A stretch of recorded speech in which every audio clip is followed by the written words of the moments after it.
यह भी समझना है, चाइना रेड आगे भी कुछ कर दिया। क्या कर दिया आइए जानते हैं मेरे प्यारे साथियों। यहां पर एक गजब चीज हुई और वो क्या है, चीन का एक कृत्रिम सूर्य बनाया गया है, यानी सूरज भी अब आर्टिफिशियल होगा, यानी चाइनीज होगा। ऐसा नहीं है, प्रयोग किया जा रहा है आर्टिफिशियल सन बनाने का। सन की विशेषता क्या होती है सर? सन की विशेषता होती है कि सन की गर्मी से हम लोग अपने यहां पर रिन्यूएबल एनर्जी पैदा कर सकते हैं। भाई गर्मी है तो गर्मी से ही तो ऊर्जा पैदा कर रहे हो। यार एक बात बताओ, अभी ना पानी पी लें दो, एक चीज सोचो, अपन लोग जो है रिन्यूएबल एनर्जी का मतलब क्या समझते हैं? भाई सूरज की रोशनी आ रही है, सूरज की रोशनी से इलेक्ट्रॉनों को ऊर्जा मिल रही है, इलेक्ट्रॉन प्रवाहित हो रहे हैं, बिजली का उत्पादन हो रहा है, हम यही तो समझते हैं। प्राकृतिक ऊर्जा स्रोत के रूप में हम यह समझते हैं कि जो सूर्य है उसकी गर्मी से हम भाप बनाकर बिजली पैदा कर सकते हैं। हम इलेक्ट्रोड्स के जो छाजड़े होते हैं, मतलब सोलर पैनल जो होते हैं, उनके ऊपर बिजली डाल करके, मतलब सूरज की एनर्जी डाल के बिजली पैदा कर सकते हैं, यही सब जानते हैं। चाइना ने कहा इतनी दूर क्यों जाना, अपन नजदीक बना देते हैं ना इस चीज को। और भाई चाइना ने कर भी दिया। चाइना ने हाल ही में अपना एक ओरिजिनल खुद का एक सूर्य बनाया और उसका प्रयोग, हालांकि ये न्यूज मैंने पहले भी पढ़ाई है, लेकिन इस बार तो इन्होंने रिकॉर्ड ही तोड़ दिया है। सूरज का जितना टेम्परेचर है उससे लगभग 10 to 15 टाइम्स ज्यादा टेम्परेचर लेके आ गए हैं ये। आइए, इनके कृत्रिम सूर्य का नाम रखा गया है ईस्ट। यहां ईस्ट की हिंदी लिख दी थी हमारी टीम ने, पूरब, यहां पर पूरब नहीं है, इसकी पूर्ण व्याख्या है। वो ईस्ट का मतलब क्या है आइए हम बताते हैं। तो पहले आपको बता दें कि यह आर्टिफिशियल सन है। आर्टिफिशियल सन यानी कि कृत्रिम सूर्य बनाने के लिए निकल पड़ा है चाइना। तो जरा इसको ध्यान से सुने कि इस ईस्ट का मीनिंग क्या है। साथियों, ईस्ट है यहां पर एक्सपेरिमेंटल एडवांस सुपर कंडक्टर टोकामेक। याद रखिएगा, EAST फुल फॉर्म याद रखिएगा, पेपर में पूछी जा सकती है। क्या लिखा हुआ है? Experimental advance super conducting tokamak. ये है ईस्ट, जिसने हाल ही में मेरे प्यारे साथियों एनर्जी जनरेशन करने का एक नया रिकॉर्ड स्थापित कर दिया है। इसने साथियों टेम्परेचर कितना प्रोड्यूस किया अंदाजा लगा लीजिएगा, 216 मिलियन डिग्री फ़ारेनहाइट। अगर आप डिग्री सेल्सियस समझते हैं, क्योंकि हम लोग असामान्यतया समझते हैं भाई आज का दिन का तापमान कितना रहा, बोले 35 डिग्री सेंटीग्रेड, तो वो जो चीज आप समझते हैं उसको आप यहां से देख लें, 120 मिलियन डिग्री सेल्सियस। आगे चलें, और ये तापमान इन्होंने बना के रखा इसका 101 सेकंड तक, ये बना के देखा कि इतना तापमान बना लेता है। फिर एक बार और धक्का मारा इसके अंदर, तो भाई साहब रिकॉर्ड और तोड़ दिया इसने, और 120 मिलियन जो है वो 160 मिलियन टच कर गया। 120 मिलियन 160 मिलियन टच कर गया मेरे प्यारे साथियों। आप इस बात से अंदाजा लगा लीजिए कि ये जो तापमान है, जो सूरज का खुद का तापमान है, उससे 10 गुना ज्यादा है। मैंने पहले भी पढ़ाया था, अंदाजा लगाइए। पहले मैंने बताया था कि ये बना रहा है, आज प्रयोग संपन्न कर लिया है साहब इसने। यहां आपके सामने पूरी मशीनरी लगी हुई है। कहां पर है ये? तो ये बनाया गया है Institute of Plasma Physics, Chinese Academy of Science, Hefei, China के अंदर।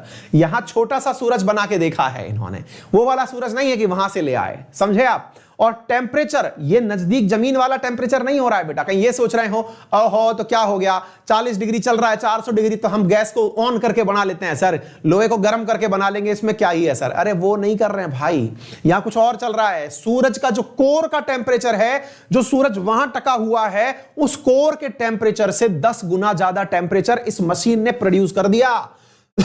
इसका नाम है EAST नामक मशीन, समझे। तो यहां पर मेरे प्यारे साथियों यह कार्यक्रम किया गया है। तो न्यूक्लियर रिएक्टर जो है, इसने फिशन रिएक्शन के आधार पर कार्य किया है। न्यूक्लियर फिशन, जैसे आप नाभिकीय संलयन कहते हैं, जिसके तहत हाइड्रोजन्स को आपस में मिलाकर के हीलियम में कन्वर्ट किया जाता है, और हीलियम जो कन्वर्ट होता है उसकी वजह से ऊर्जा का निर्माण होता है। यही आपके ओरिजिनल वहां पर भी होता रहता है। कहां पर? सूरज के पास भी यही सारा कार्य होता रहता है।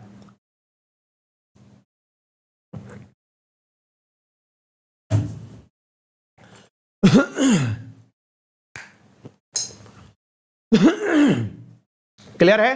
तो ये सारा कार्य इनके द्वारा यहां पर किया गया है, और ये इस प्रकार से मेरे प्यारे साथियों इन्होंने एक आर्टिफिशियल सन का निर्माण कर लिया है। किसने किया है? चाइना वालों ने क्या किया है, हाइड्रोजन हाइड्रोजन को मिलाकर हीलियम का निर्माण किया है। इसके लिए इन्होंने ड्यूटेरियम और ट्रिटियम जो कि हाइड्रोजन के आइसोटॉप हैं, इन्हें मिलाया था और इसकी वजह से ऊर्जा का निर्माण किया था। आप देख सकते हैं कि हीलियम के साथ साथ ऊर्जा का निर्माण हुआ। असल में रासायनिक रूप से अगर आप बात करें तो हाइड्रोजन यानी हाइड्रोजन के 3 समस्थानिक होते हैं, प्रोटियम, ड्यूटेरियम और ट्रिटियम।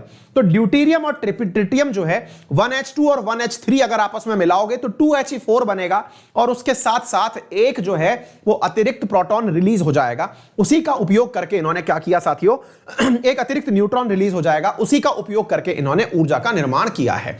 ये पूरा की पूरा आप देख सकते हैं सेटअप है जिसके अंदर ये सारा कार्यक्रम इन्होंने किया है वर्ल्ड रिकॉर्ड स्थापित करने का। जिसने किया है उसका नाम ली मियाओ है। नाम भी इनके तगड़े हैं, ली मियाओ। एक माओ है, एक मियाओ है, समझ में नहीं आ रहा। ये डायरेक्टर हैं साहब यहाँ के डिपार्टमेंट ऑफ फिजिक्स के, जिन्होंने ये सारा कार्यक्रम करके दिखा दिया है। आप पूछेंगे सर चाइना में कुछ और भी है क्या? चाइना भैया ऐसे 3 सूर्य बना रहा है। कितने बना रहा है? सूर्य 3 बना रहा है। इसमें से एक का नाम है ईस्ट, जिसको हमने पूरी तरह से आपको बता दिया। इसके अलावा दूसरे का नाम है HL2A, जिसको कि Z टेक्स्ट के नाम से भी जाना जाता है, और दूसरा है HL2M। एक है HL2M, एक का नाम है HL2A और तीसरे का नाम है ईस्ट। इस नाम से 3 यहां पर रिएक्टर्स बन रहे हैं, न्यूक्लियर रिएक्टर्स बन रहे हैं। उम्मीद है आप लोगों को मेरी बात समझ में आ गई हो। कौन सी रासायनिक अभिक्रिया के माध्यम से ये बनते हैं? तो न्यूक्लियर फ्यूजन के माध्यम से बनते हैं। न्यूक्लियर फ्यूजन होता कैसे है? हाइड्रोजन के 2 आइसोटॉप्स को जब मिलाया जाता है तो हीलियम और न्यूट्रॉन का निर्माण होता है। क्लियर? चलिए, तो न्यूक्लियर फ्यूजन जो है वो 2 संगठित होने का तरीका है, बाकी तो क्या ही बताना, न्यूक्लियर फ्यूजन बता रखा है मैंने कई बार। आगे बढ़ते हैं साथियों। अब दुनिया के अंदर भी एक और प्रयोग चल रहा है। लंबे समय से दुनिया परेशान है लेकिन इसका कुछ हो नहीं पाया है। 1985 में दुनिया के 35 देशों ने मिलकर कसम खाई थी, जिसमें इंडिया भी था, कि पेरिस के अंदर हम बनाएंगे आर्टिफिशियल सन। 1985 से यह सपना ही है। 35 देशों ने अपने द्वारा सूर्य बनाने के बारे में विचार किया था। वो कृत्रिम सूर्य आइटर के नाम से जाना गया था। यह आइटर था इंटरनेशनल न्यूक्लियर फ्यूजन रिसर्च था आइटर।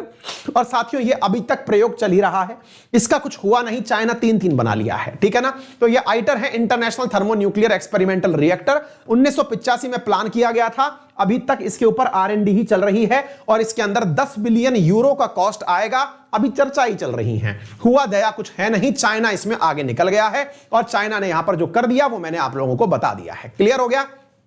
चलिए साथियों, अंदर 3 करोड़ के प्राइस डिस्ट्रीब्यूट किए जाएंगे, ठीक है। इसके अलावा अनअकैडमी पर फ्री स्पेशल क्लास में आज अपन ऑस्ट्रेलिया पढ़ेंगे सुबह 10 बजे, तो आपका स्वागत रहेगा। ऑस्ट्रेलिया और ओशिनिया के बारे में अपन चर्चा करेंगे। ठीक इसी प्रकार से स्पेशल क्लासेस के अतिरिक्त अगर मैं बात करूं तो पेड क्लासेस में यूपीएससी और एसएससी में मेरे कोर्सेज चल रहे हैं। अनअकैडमी पर अंकित 10 रेफरल कोड यूज करके आप 10% डिस्काउंट प्राप्त कर सकते हैं। कोर्स कैसे परचेज करना होता है, कोर्स में क्या सुविधा मिलती है, तो ये बता दूं। लाइव क्लासेस होती हैं, टेस्ट सीरीज होती हैं, डाउट क्लियरिंग सेशंस होते हैं। इसको कैसे लेना होता है तो मैं वो बता दूं कि आपको गूगल प्ले स्टोर से अनअकैडमी लर्निंग ऐप इंस्टॉल करना है।